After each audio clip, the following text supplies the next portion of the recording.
Tanghali na pala. Trouble muna tayo ng isang 450. Ayan. Was agad ko ang kahimtang din eh. Kung si Mat pa. Pati mga wiring sa ubos. Ayan. Pansit na yung loob. Ayan, naglabas na yung ayan. Yan, to. Oh, sus. Ano nangyari dito? Partner, nabunod mo. To. Sus. Yan. Ito.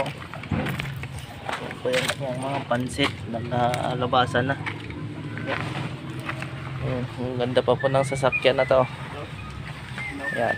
Yun, sige. Kabit sila ng trapal kaya medyo mainit-init na. Yan, isang 450.